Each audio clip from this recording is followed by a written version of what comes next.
Hi, my name is Rebecca, and in today's lesson, I'm going to show you how to talk about your educational background or academic qualifications. Now, this is of course an important subject that might come up quite often in your life. It could come up in your personal life, such as when you meet somebody at a party, or it could come up in an academic or a professional context when you're asked to talk about your educational qualifications. So let's look at some ways in which you can do this, okay? So on the board, I've written the names of 5 people. I've written the degree that they hold. I've written the subject, the name of the subject in which they specialized. And last, I've written the name of the university that they graduated from.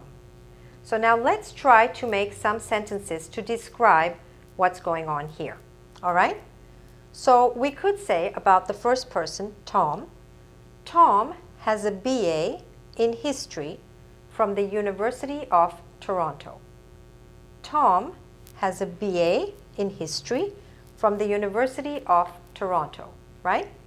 You see that here. Tom has a BA in history from the University of Toronto. Now, one point about the university.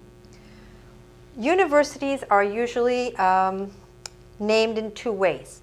Either we say University of something, or we say something university. If we say University of something, like University of Toronto, then before the word university, you need to add the word the.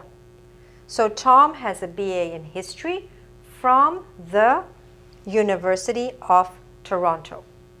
Now, if Tom had graduated from another university that we have in Toronto called York University, then we would say Tom has a BA in history from York University.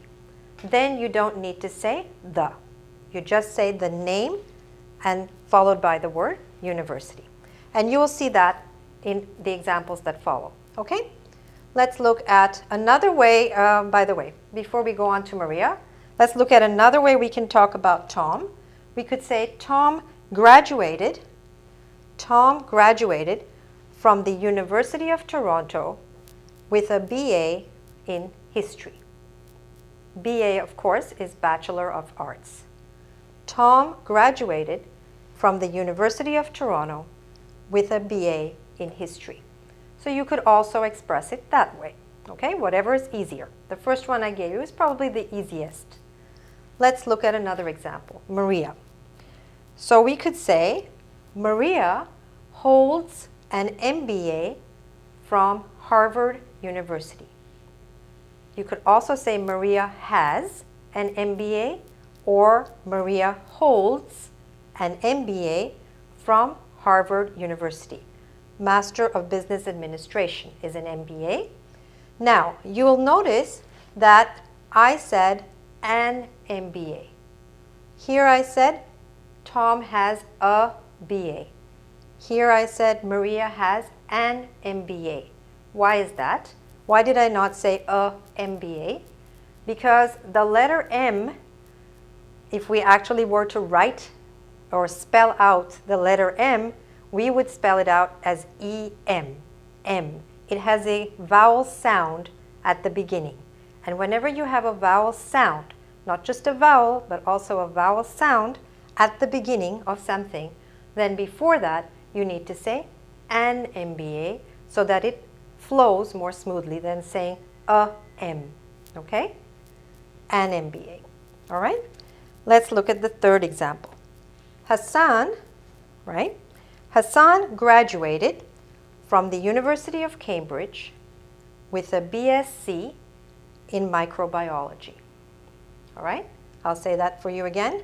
Hassan graduated from the University of Cambridge with a BSc in microbiology. BSc stands for Bachelor of Science. Okay? Let's take another example. Olga. Now we can say this, all of these we can say in a variety of ways. So I'm going to show you another way. Olga obtained an MA in psychology from Oxford University. Olga obtained an MA in psychology from Oxford University. You could say she obtained an MA. What does obtained mean? It means she got it. So you could also say Olga got an MA in psychology from Oxford University. You could also say Olga completed an MA in psychology at Oxford University. Okay, there are various ways in which you can say it. Some are more informal, some are more formal. So depending on the situation, you could change the verb a little bit.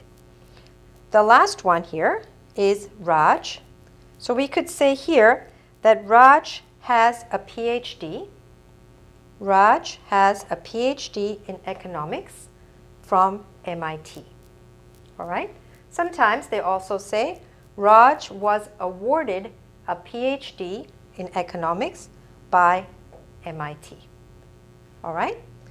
So now you should have the means to describe your educational background and qualifications. So a good thing that you could do right after this lesson is to write a few sentences to describe your educational background using any of these patterns. Okay? As I said, there are many different ways in which to explain and describe your educational background, and you could use any of the examples that I've given you here. If you'd like a little more practice in this, you could also go to our website at www.ingvid.com. There you'll find a little quiz on this, and that will help you to review some of the points that we've talked about today. All right? Thanks very much. Good luck with your English. Bye for now.